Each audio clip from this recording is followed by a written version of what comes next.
Bonjour, moi je vais vous présenter la série de la SFCR.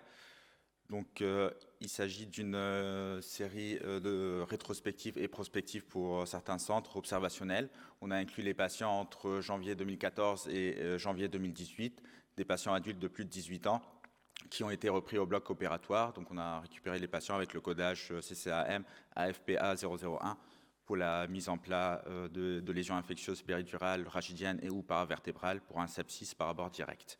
4 centres en France ont inclus l'HEGP à Paris, le CHU de Bordeaux, le CHU de Marseille et le CHU de Nice. Donc, dans les critères démographiques, au total, on avait 283 patients, 45% de femmes et 55% d'hommes, avec un âge moyen de 60 ans.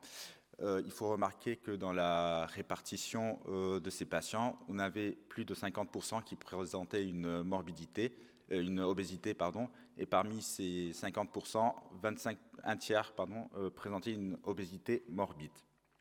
Donc avec la répartition ici de l'obésité.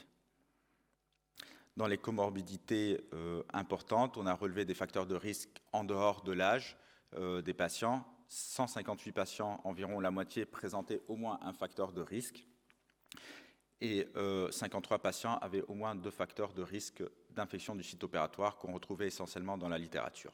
Les principaux facteurs de risque relevés sont le tabagisme, d'une part, le diabète d'autre part, la présence d'un déficit neurologique en préopératoire, ensuite un statut de néoplasie sous-jacente qui provoquait aussi peut-être un déficit immunitaire sous-jacent.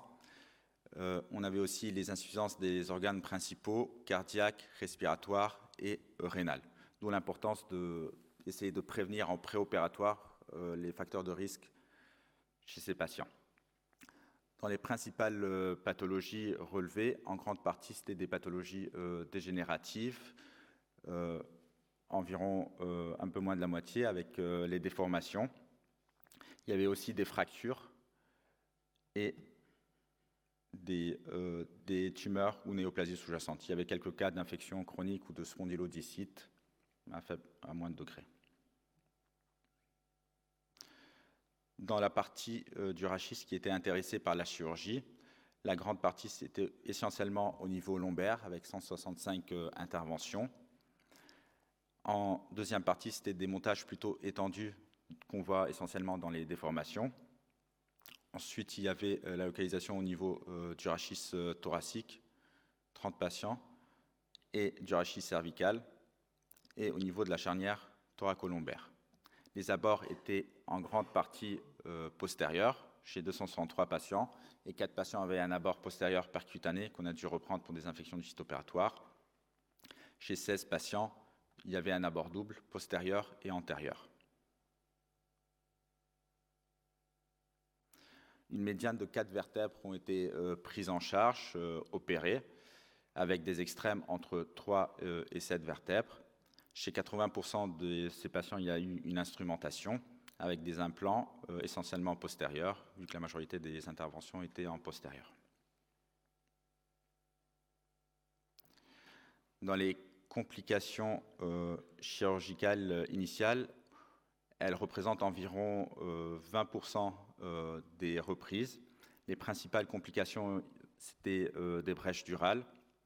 Et ensuite, il y avait des réinterventions précoces dans les jours qui suivaient l'intervention, bien sûr en dehors d'une réintervention pour une infection de site opératoire. Parmi cela, c'était un malpositionnement d'un plan ou d'une vis ou essentiellement un hématorachis.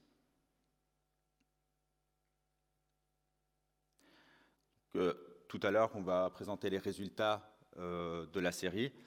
Et les critères d'évaluation, c'est un peu un terme anglais qui se retrouve dans la littérature, c'est relapse ou qui s'apparente un peu à échec, c'est-à-dire une récidive de l'infection, essentiellement d'écoulement de la cicatrice, après la fin d'une antibiothérapie qui a été menée à terme.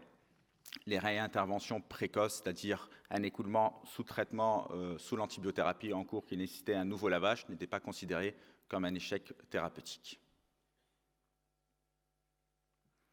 Parmi les résultats qui seront aussi présentés tout à l'heure, ce sera essentiellement les complications liées aux infections du site opératoire.